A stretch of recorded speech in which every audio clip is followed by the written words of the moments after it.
Assalamualaikum warahmatullahi wabarakatuh. Perkenalkan, nama saya Echa Paramita, mahasiswa S1 Keperawatan tingkat 3 dari Universitas Muhammad Nasir. Baiklah, hari ini saya akan menjelaskan materi tentang biostatistik. Yang pertama ada definisinya. Statistik secara sempit diartikan sebagai data. Arti luas diartikan sebagai alat untuk analisis dan alat untuk membuat keputusan. Statistik digunakan untuk membatasi cara-cara ilmiah untuk mengumpulkan, menyusun, meringkas, dan menyajikan data penyelidikan.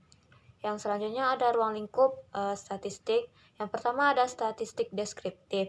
Statistik deskriptif adalah statistik yang digunakan untuk menggambarkan atau menganalisis suatu statistik hasil penelitian, tetapi tidak digunakan untuk membuat kesimpulan yang lebih luas atau generalisasi atau inferensial. Penelitian tidak bermaksud untuk membuat satu kesimpulan terhadap populasi dari sampel yang diambil. Statistik yang digunakan adalah statistik deskriptif. Selanjutnya ada statistik inferensial. Statistik inferensial adalah statistik yang digunakan untuk menganalisis data sampel dan hasilnya akan digeneralisasikan untuk populasi di mana sampel diambil. Terdapat dua jenis data statistik inferensial, yaitu statistik parametrik yang digunakan untuk menganalisis data yang berbentuk interval dan rasio. Yang kedua ada statistik non-parametrik, biasanya digunakan untuk menganalisis data yang berbentuk nominal dan ordinal. Selanjutnya ada tipe variabel. Variabel penelitian merupakan suatu atribut atau nilai dari orang, objek, atau kegiatan yang mempunyai variasi tertentu yang ditetapkan oleh peneliti untuk dipelajari dan ditarik kesimpulannya. Yang tipenya ada, pertama ada variabel independen, yang kedua ada variabel dependen, yang ketiga ada variabel moderator, yang keempat ada variabel intervening, yang kelima ada variabel kontrol.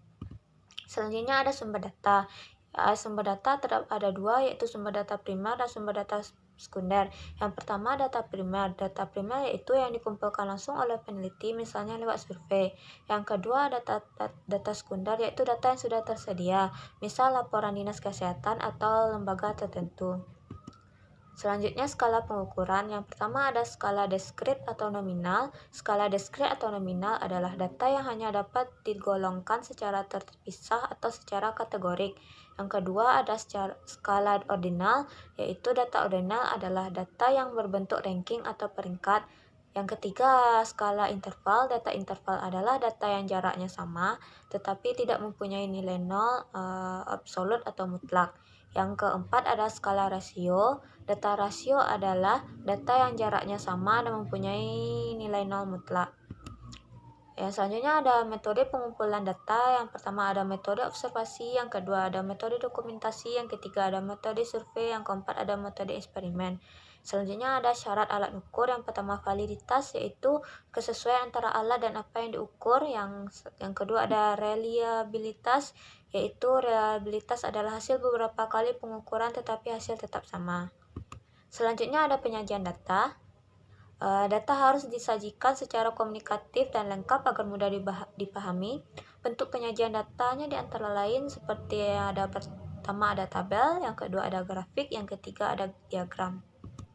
Selanjutnya ukuran tendensi sentral. Yang pertama ada data tunggal, yaitu yang pertama ada mean atau rata-rata, yaitu jumlah seluruh data dibagi jumlah individu. Yang kedua ada median, nilai tengah dari kelompok data yang telah disusun urutannya. Yang ketiga ada modus. Modus merupakan nilai yang sering muncul. Selanjutnya ada data berkelompok, yaitu mean, median, dan modus dihitung berdasarkan tabel distribusi frekuensi. Selanjutnya ada ukuran penyimpangan. Yang pertama ada rentang atau rank, selisih nilai terbesar dan terkecil. Yang kedua ada variance, yaitu rata-rata kuadrat deviasi dan data terhadap rata-rata. Yang ketiga ada simpangan baku, akar dari variance menunjukkan sebaran data. Selanjutnya ada sampling dan metode sampling. Populasi yaitu seluruh objek yang diteliti. Sampel adalah bagian dari populasi yang mewakili. Teknik sampling yang pertama ada simple random sampling, yang kedua systematic sampling, yang ketiga stratifikasi sampling, yang keempat ada cluster sampling. Selanjutnya jenis-jenis hipotesis. Yang pertama ada hipotesis deskriptif.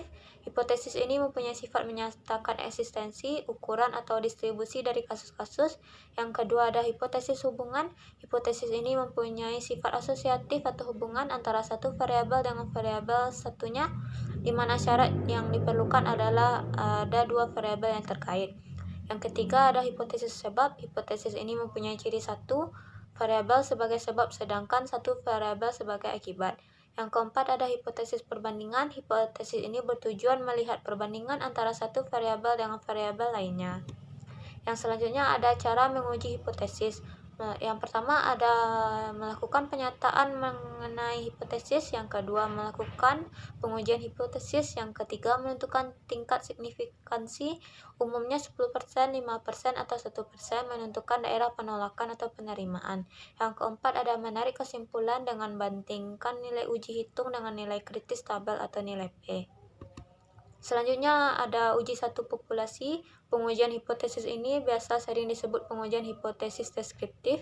Statistik parametrik yang dapat digunakan untuk menguji hipotesis deskriptif bila datanya berbentuk interval atau rasio adalah uji t-test satu sampel. Yang selanjutnya ada uji korelasi, korelasi persen. Analisis korelasi persen mensyaratkan bahwa distribusi data normal dan variansi sama.